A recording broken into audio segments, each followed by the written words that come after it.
So, break time ulit ngayon. So, chichika muna ako. Hindi muna ako lumabas. So, ayun. Gusto ko lang mag-chika tungkol dun sa Biniverse Dubai. So, ang dami kong nakikitang comment. Hindi ko na muna ichichika yung mga negative comments na nakita ko kasi for sure nakita nyo yun. So, i-express ko lang yung thoughts ko dun sa nangyari kay Aya since bias ko siya. So, yun nga, kung nakapanood kayo, nag-cramps si Aya during the Lagi performance. So, parang tinitiis niya na, parang ilang seconds na, ilang steps, tinitiis niya yung sakit. Then, nagsisignal na siya dun sa production team na parang nag-cramps na siya. So, tapos ayun, hindi niya natiis siguro masakit na talaga. Yon, umalis na siya dun sa performance sa stage, pumunta na siya dun sa gilid para ipa-check yung paa niya, ganon. Then para malagyan ng treatment, ng mabilisang treatment, no. So ayun. Tapos nung after ng DKL performance, nakabalik na siya.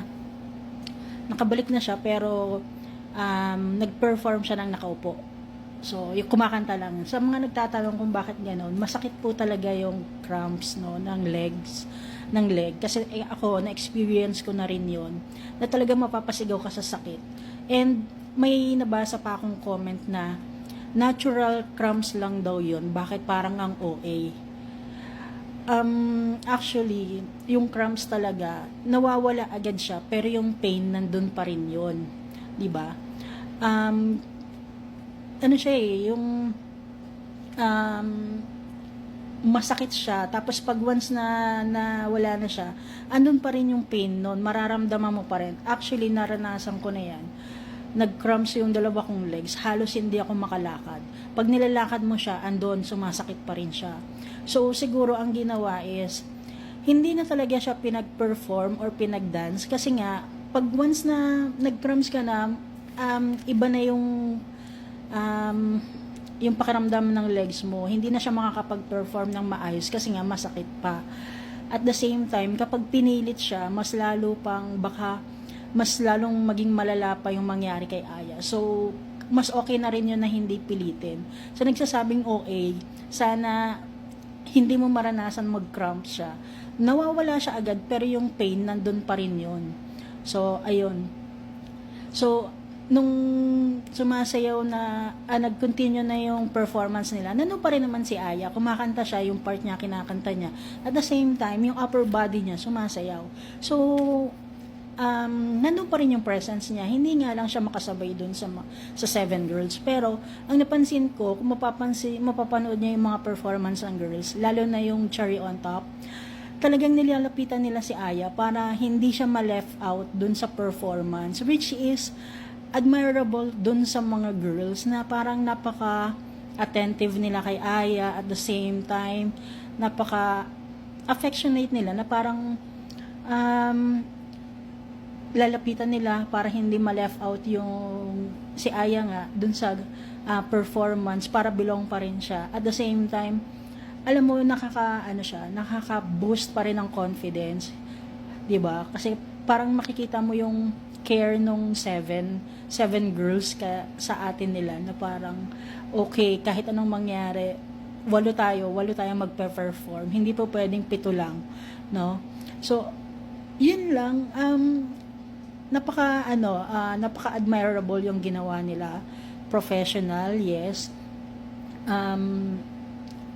Nagustuhan ko talaga yung care nila sa isa't isa. Kasi kung nakita nyo nung nangyari kay Aya, lahat sila attentive kay Aya, tinutulungan, binibigyan ng tubig, si Shayna binibigyan ng tubig, kinakamusta. So ayun, parang family talaga, sisterhood talaga yung samahan nila. Talagang intact na talaga yung bond nila sa isa't isa, na parang kahit anong mangyari, hindi, walo talaga tayo. So ayun, masaya lang, at least nakapag-perform pa rin si Aya at buo pa rin silang 8. Actually, parang ang siyang naging girl of the night si Aya. Kasi nga parang kahit na injured siya, pinagpatuloy niya pa rin. At the same time, makikita mo sa facial expressions niya, yung willingness at yung kagustuhan niya talagang mag-perform. Kahit nakaupo siya, makikita mo yung pagsayaw niya, yung nandun pa rin yung, alam mo yung sigla, 'di ba? Kahit anong mangyari, sige, perform ako para sa Blooms. So, ayun, nakakatuwa lang. At the same time, sana hindi na siya mangyari sa mga next concerts nila, sa susunod na concert. Next is London, sana makapagpahinga siya. And, ayun, pahinga lang talaga para hindi masyadong mapagod yung legs, since dire-diretso yung yung performance nila nung concert nila sa Dubai. So ayan, sana girls maging healthy kayo para mas marami pa kayong mapasayang Blooms.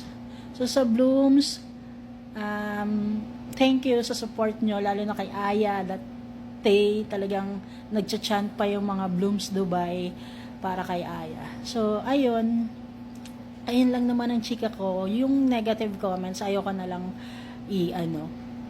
i-chika kasi nakakanega siya, di ba? So, support na lang tayo sa 8 girls dahil binigay naman nila yung best nila sa performance nila. At the same time, grabe din, no? Naging comedy show minsan naging comedy show yung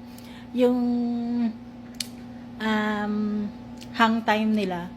Dahil yung sa iniintay nga nila si Aya, hindi nila ginawang, kumbaga walang dull moment sa kanila. Parang pinasaya pa rin nila yung Blooms. Kumbaga nag-buy time sila para makasama nila yung ate nila si Aya. Tsaka ang galing din nila mag-entertain ng audience, 'di ba? Napaka-engaging kasi tapos matatawa ka talaga sa kanila. Lahat, sabi nga nila, 'di ba?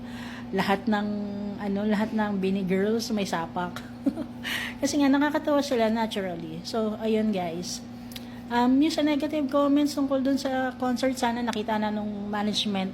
Kung hindi man dahil iba yung producers noon, iba yung production team, sana ma-check nila yung sa mga susunod na concerts na hindi na maulit, at the same time para masatisfy yung mga bumili ng tickets. So ayun lang. Bye!